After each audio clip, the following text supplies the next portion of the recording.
Hey guys, it's Sasha. Junior doctors in the UK have just announced more strikes because they want to get a second pay increase this year that is bigger than what the government has already offered them. The British Medical Association called the strike because the UK government only offered to give a 3% increase after the pay already went up 8.8% in September just 3 months ago.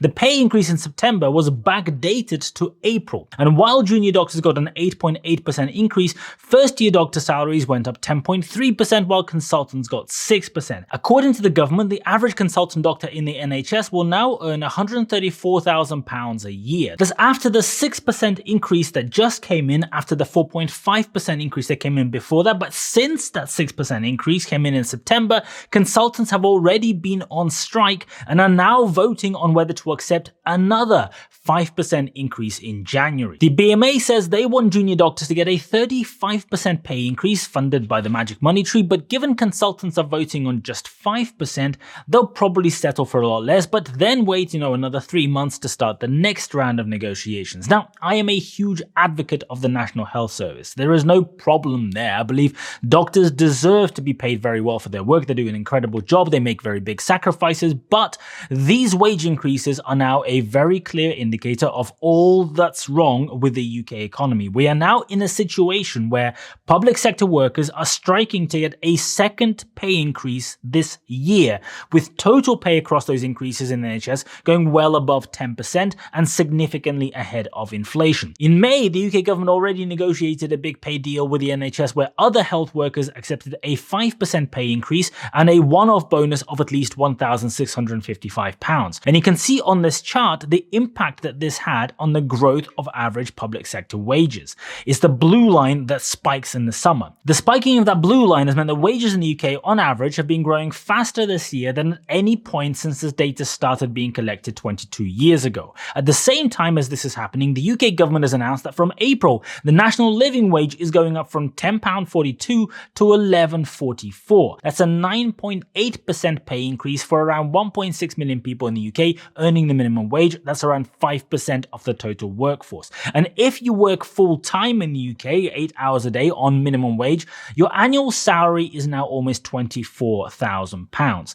And at the same time as all of this is happening, the Chancellor has just announced a 2% drop in national insurance from January. Last month, the rate of inflation in the UK dropped to 4.7% because of a cut in the energy price cap by Ofgem. And Rishi Sunak and Jeremy Hunt were celebrating immediately as if this had anything at all to do with anything that they did.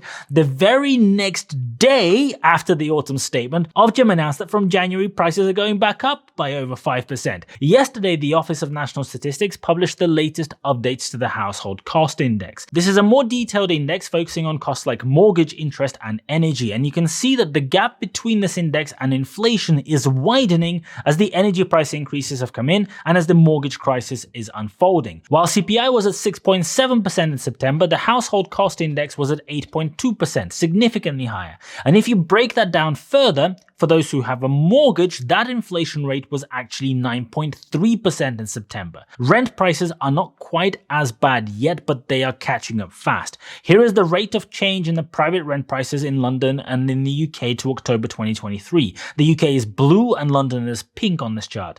Now, rent prices are quite literally going off the chart right now. And at the same time, around 1.5 million households will be coming off their fixed-term mortgage deals in the next year.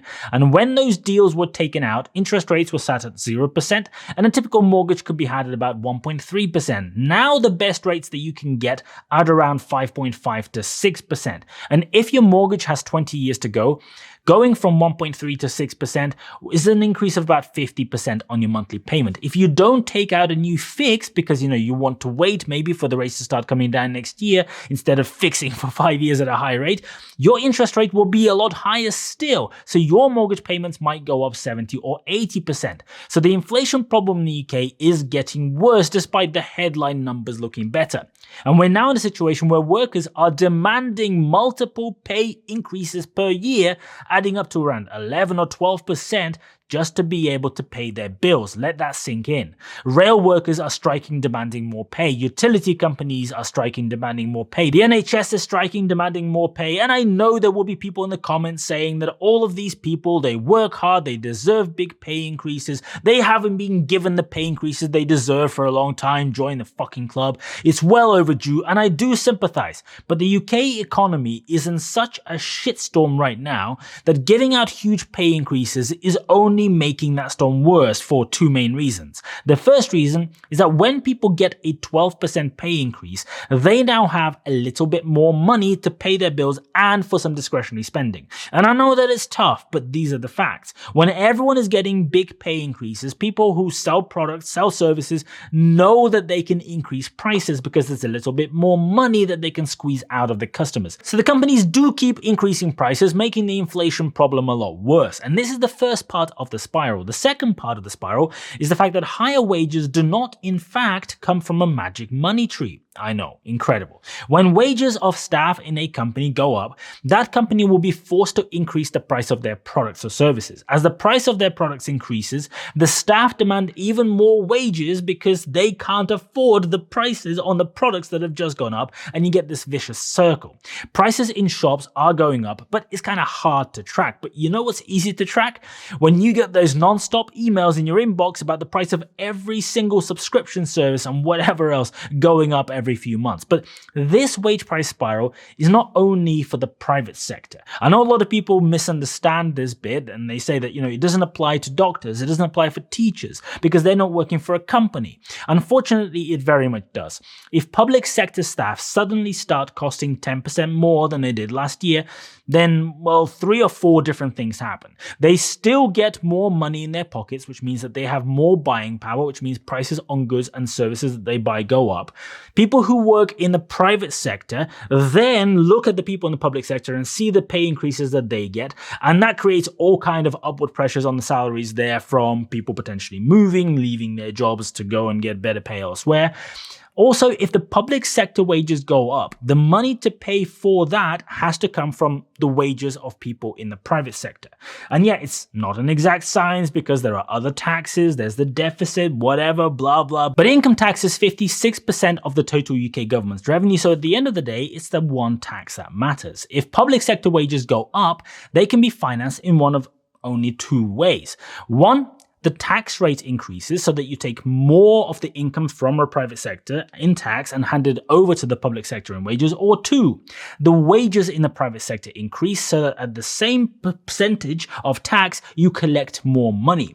And we're very much seeing that second thing happen. Now I know the economy can also grow out of nowhere and more tax can just magically arrive from that, but I am here talking about the reality of life, the actual situation that we find ourselves in, not a rose-tinted world covered in fairy dust and pink unicorns. If neither of these things happen, if the private sector does not suddenly generate more income, and if the tax rate does not go up, then the government will have a bigger hole. The hole will be growing at a very fast rate, and they'll be forced to print money to come out of inflation, which would pretty much immediately collapse the economy. But then there's a third thing that happens when public sector wages go up.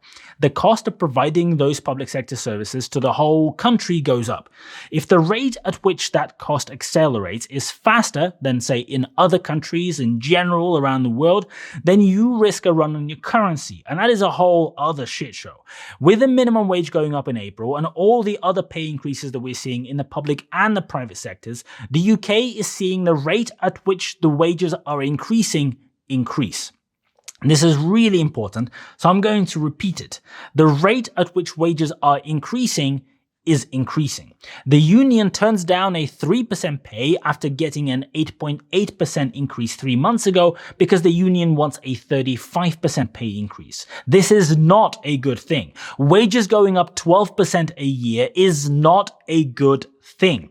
It is destabilizing. It fuels inflation. It destroys the economy. It creates a vicious cycle where a few months later you repeat the same exact dance because you need another pay increase because the prices have gone up that much in the meantime. In the meantime, in the US, inflation is down to just 3.2% and showing none of the worrying signs that we're seeing in the UK. Every number is pointing in the right direction. In the Eurozone, inflation just fell to 2.4% in November. The UK government is an absolute incompetent clown show, pretending that that they know what they are doing while doing absolutely nothing and watching the whole thing implode. The Prime Minister and the Chancellor make a load of pointless statements, tweet random shit, but are so completely useless, such a waste of space, that they can't come up with a single policy to actually tackle the mortgage crisis or the wage price spiral. The idea seems to be that you can just kick the can down the road far enough so that you only have to deal with it after the next election, because then when you get voted out for being a complete dipshit,